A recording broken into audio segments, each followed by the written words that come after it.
Ito ulit ang inyong Papa Joms at magandang gabi sa inyong lahat. Sa lahat ng mga OFWs nandito sa Middle East. Isang matahimik na araw ng Martes dito sa bansang Qatar. Yan, magandang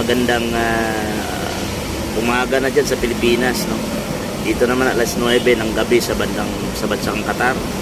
At wala masyadong customer ngayon. Dito ko sa labas ng aming salon. Ayan, nakatambay yung ibang mga kasama ko doon sa loob. At medyo nabuboring tayo ng konti, wala tayong magawa. So, mas magandang tumingin-tingin dito sa labas. Titingin-tingin sa mga dumadaan, sa mga nakaparadang sasakyan. Kasi parang nakaka-stress sa loob. At tapos, nag-iisip ka kung kailan pa tayo yumaman, kung kailan pa tayo makakaway ng Pilipinas, kung kailan pa tayo makakaipon ng milyones. Parang nag-automatic siya. Hindi pa ako tapos mag-video nag-ano siya, automatic stop yung aking pag-video. Baka kailangan ng palitan ng iPhone 14 Pro Max. Palabas na pala ngayon yung iPhone 15. Medyo luma na kasi yung ginagamit nating cellphone, guys, kaya pinagtatsagaan na lang natin. Hindi na tayo masyadong pugi dyan sa video natin. Pagpasensyahan nyo na lang kasi pag nakabili tayo ng iPhone 15, ilo-launch na daw yata ngayong September. Bili tayo mga 10 piraso. Sino gusto manghingi?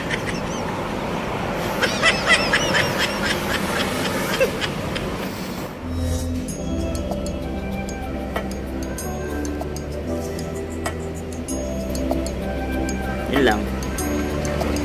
Ayun, may parating na customer siguro, papagawa siguro. Ayun, pumasok siya sa loob.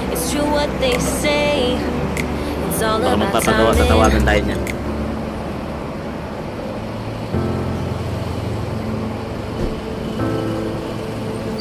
Baka ano lang, papagupit lang siguro. Shoutout, guys. Welcome sa aking channel.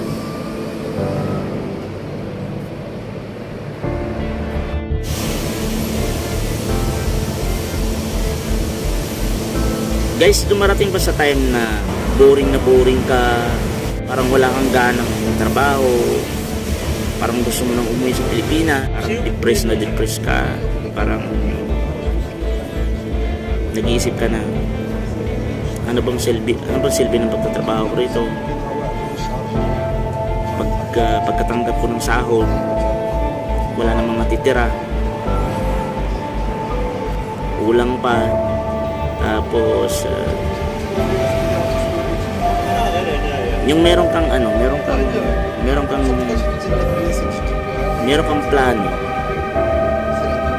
kang gusto every salary day.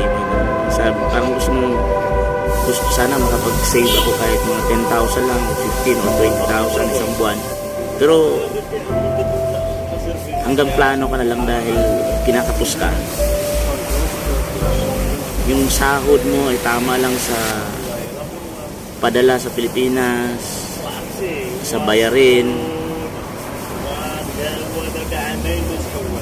Tapos magugulat ka na lang, wala palang naisisave kahit 5,000, 3,000 o kahit 1,000 man lang sa account mo. Kasi tama lang na ipamahagi mo na lahat. Tapos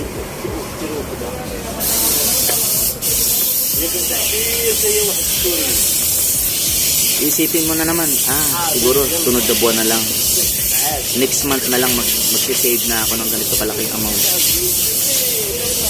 Pero gano'n naman ulit, after pagdating ng sahuran, padala, bayad sa bills, bigay kay nanay, bigay kay tatay, bigay sa pamilya, sa mga anak,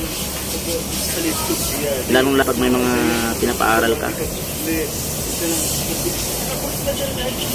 Tapos pag-check mo ng account mo, wala palang laman, na ipamigay mo na lahat.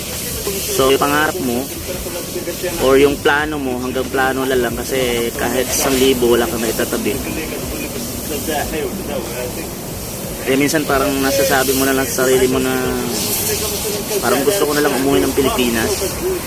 Kasi nandito nga ako sa abroad, kumikita ako ng malaki. Wala rin naman, kulang din naman. Naranasan ko yan bilang isang OFW. Pero hindi ko alam kung ako lang. Siguro dahil lang siguro na mismanage ko lang yung aking mga expenses. Dahil siguro wala akong malinaw na goal kung ano ba talaga ang gusto kong mangyari. O dahil ba siguro kulang ako sa self-discipline pagdating sa pag-iipon. Nakakaingit nga yung ano hindi man sa naiingit na parang ibig sabihin maiinis ka sa mga ibang OFW na kahit paano nakapagpundar na, nakapagpatay ng bahay, nakabili na ng sasakyan, nakapagpatapos ng kanilang mga anak. Yung parang naiingit ka lang na masasabi mo sa sarili mo na sana ako ganun din. Sana nakabili na rin ako ng ganito, nakapagpundar na rin ako. Pero hanggang sana ka lang dahil kahit anong gawin mo parang wala, parang kulang pa rin. Kahit kumita ka ng 100,000 rito pataas, kulang pa rin, wala pa rin natitira.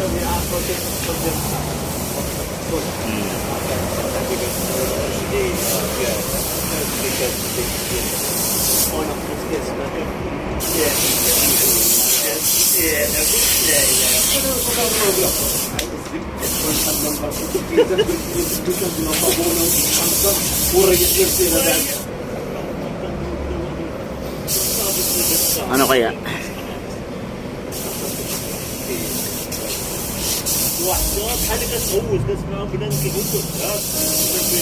Yung minsan maisip mo na lang pag nakapagbayad ka ng bills, nakapagpadala ka sa mga anak mo, kahit sa sarili mo hindi ka na makabili, yung asin basta nabayaran mo na lang lahat ng bayaran sa Pilipinas, nakapagpadala ka sa mga anak mo, nakapagbigay ka kay pamangkin, nakapagbigay ka sa mga magulang mo, okay na. Parang bawas stress na. Mas nakaka-stress kung hindi mo nabayaran lahat ng dapat mong bayaran, kapos pa, tapos may mga pangyayaring hindi naasahan na mapapagastos ng malaki tapos wala kang madudukot. Yun ang mas lalong nakaka-stress, diba?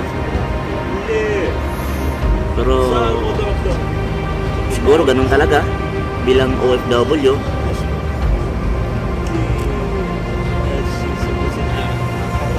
Sa akin naman, kasi sa totoo lang parang ang dami ko rin kasing years na sinayang talaga eh.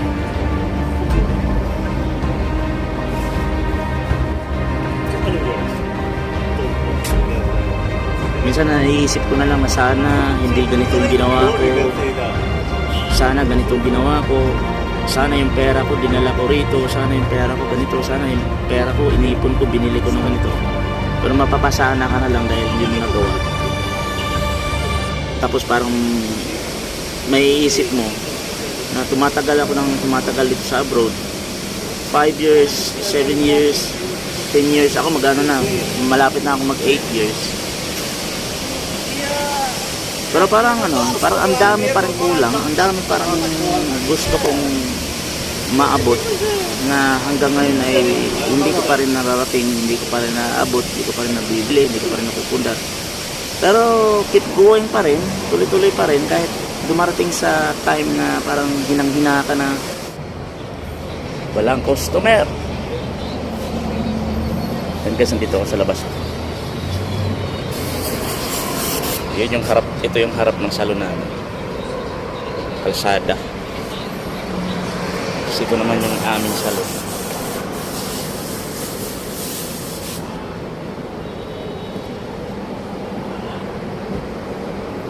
Tambay.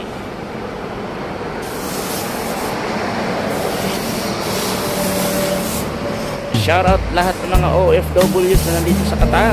Magandang gabi sa inyong lahat. wala tayong magawa, kaya video lang tayo dito sa labas.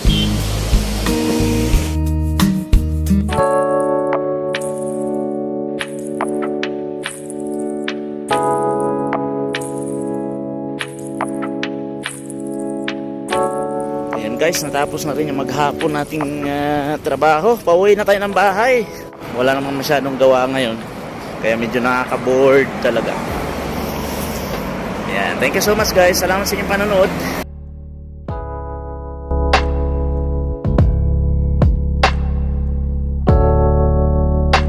See you tomorrow. See you again on my next video.